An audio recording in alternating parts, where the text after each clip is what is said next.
सभी को नमस्कार। आइए हम सेलों की ग्रुपिंग पर चर्चा करेंगे। सेलों को पैरेलल में समूहीकृत करना। सेलों के पैरेलल संयोजन में सेलों के सभी सकारात्मक टर्मिनल एक साथ जुड़े होते हैं और नकारात्मक टर्मिनल एक साथ जुड़े होते हैं। हम जानते हैं कि एक पैरेलल सर्किट में वोल्टेज स्थिर रहती है और वर्तमान रेटिंग योगात्मक होती है। इसके अलावा प्रतिरोध मान घटते हैं। मान लें कि 0.2 की आंतरिक प्रतिरोध के साथ दो 1.5 वोल्ट सेल एक लैंप के पार पैरेलल जुड़े हुए हैं। सर्किट का अन्य प्रतिरोध या बाहरी प्रतिरोध 1 ओम होने दें, क्योंकि समांतर सर्किट में वोल्टेज पूरे सर्किट में समान रहता है, इसलिए सर्किट का कुल वोल्टेज 1.5 वोल्ट होगा।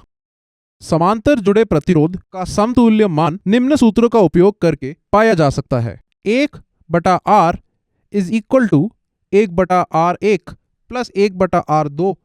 हम आंतरिक प्रतिरोध खोजने जा रहे हैं। इसको इस रूप में लिखा जा सकता है: 1/R is equal to 1/R1 plus 1/R2।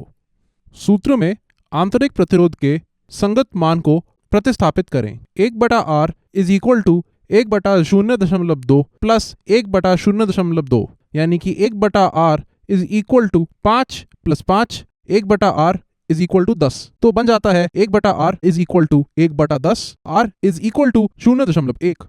कुल आंतरिक प्रतिरोध 0.1 ओम है। सर्किट का बाहरी प्रतिरोध 1 ओम है। अतः परिपथ का कुल प्रतिरोध 1.1 ओम हो जाता है। ओम के नियम सूत्र I is equal to V/R का उपयोग करके करंट पाया जाता है। सूत्र में वोल्टेज और प्रतिरोध को प्रतिस्थापित करें। I इज इक्वल टू 1.5/1.1, तो I is equal to 1.36 ampere.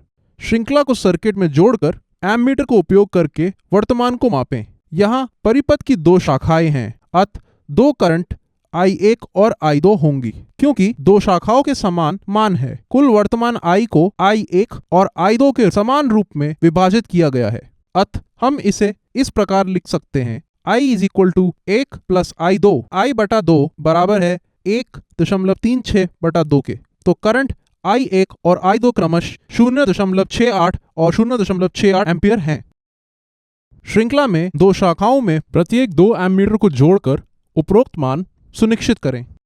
आइए एक और उदाहरण पर चर्चा करें। मान लें कि एक सर्किट में पैरेलल जुड़े 4 सेल हैं, V1, V2, V3 और V4।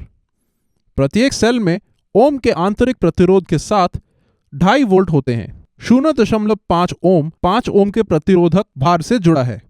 पैरेलल कनेक्शन के कारण पूरे सर्किट में कुल वोल्टेज 2.5 वोल्ट है। सर्किट में 1 वोल्ट मीटर कनेक्ट करें और वोल्टेज की रीडिंग नोट करें। कुल आंतरिक प्रतिरोध का पता लगाने के लिए R उपयोग करें।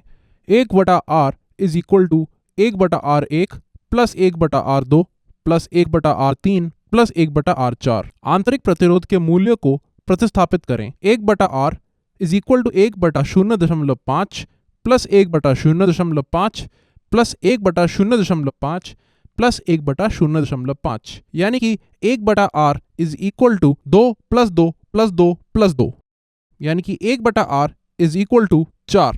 R is equal to 1/4। R is equal to 0.25 ohm. तो हमें 0.25 ओम का आंतरिक प्रतिरोध मिलता है। सर्किट का बाहरी प्रतिरोध 5 ओम है। हम 0.25 और 5 ओम के आंतरिक प्रतिरोध और बाहरी प्रतिरोध को जोड़कर कुल प्रतिरोध प्राप्त कर सकते हैं क्रमशः। अतः परिपथ का कुल प्रतिरोध 5.25 ओम हो जाता है। करंट ज्ञात करने के लिए सूत्र में वोल्टेज और प्रतिरोध के मानों को प्रतिस्थापित करें। I is equal to V/R।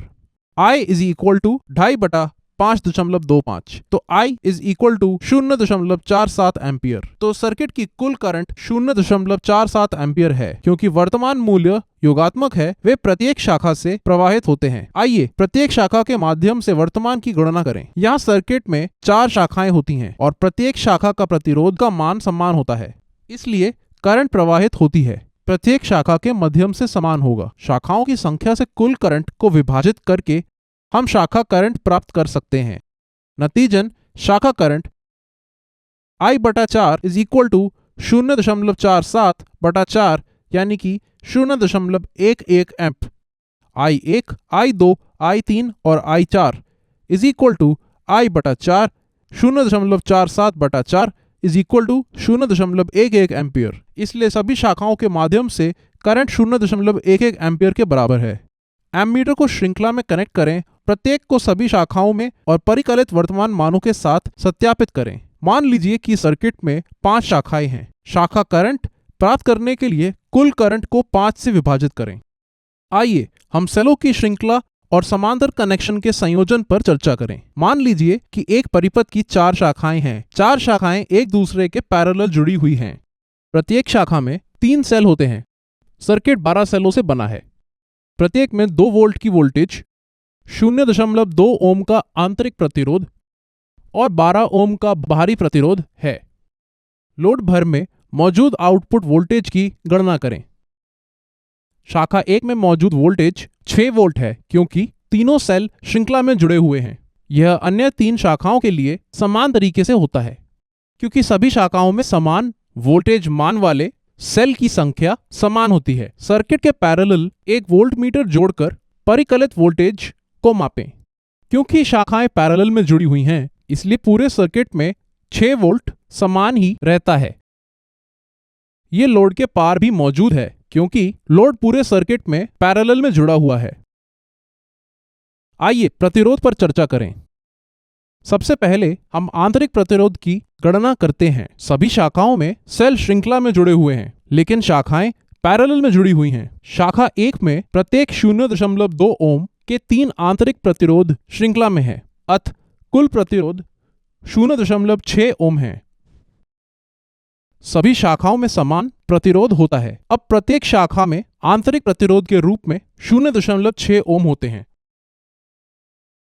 कुल आंतरिक प्रतिरोध का पता लगाने के लिए प्रत्येक शाखा में आंतरिक प्रतिरोध के मूल्यों को सूत्र में बदलें। क्योंकि शाखाएं पैरेलल में जुड़ी हुई हैं, 1/R equal to 1/R1 plus 1/R2 plus 1/R3 plus 1/R4। 1/R is equal to 1/0.6 plus 1/0.6 plus 1/0.6 plus 1/0.6। 1/R is equal to 1.66 plus 1.66 plus 1.66 plus 1.66। 1/R is equal to 6.64। तो R इक्वल टू 1/6.64। R हो गया हमारा 0.15 ओम। तो हमें circuit का कुल आंतरिक प्रतिरोध 0.15 ओम के रूप में मिलता है। अब कुल प्रतिरोध प्राप्त करने के लिए क्रमशः आंतरिक प्रतिरोध और बाहरी प्रतिरोध 0.15 और 12 ओम जोड़ें। इनमें से इस परिपथ का कुल प्रतिरोध 12.15 ओम है। कुल वर्तमान मान प्राप्त करने के लिए इस सूत्र I इक्वल टू V/R में प्रतिस्थापित करें। I is equal to 6/12.15। कुल करंट 0.5 एम्पियर है। एमीटर के साथ मान सुनिश्चित करें। शाखा करंट प्राप्त करने के लिए करंट को 4 से विभाजित करें। क्योंकि सर्किट में 4 शाखाएं हैं, 0.5/4 इज इक्वल टू 0.125 एम्पियर।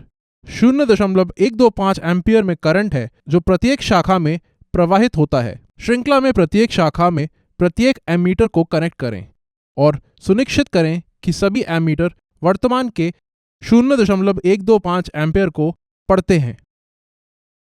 इस वीडियो सत्र से मुझे उम्मीद है कि आप सेलों के समूहीकरण को समझेंगे और इसे करने में सक्षम होंगे। अपना समय देने के लिए धन्यवाद। आपका दिन शुभ हो।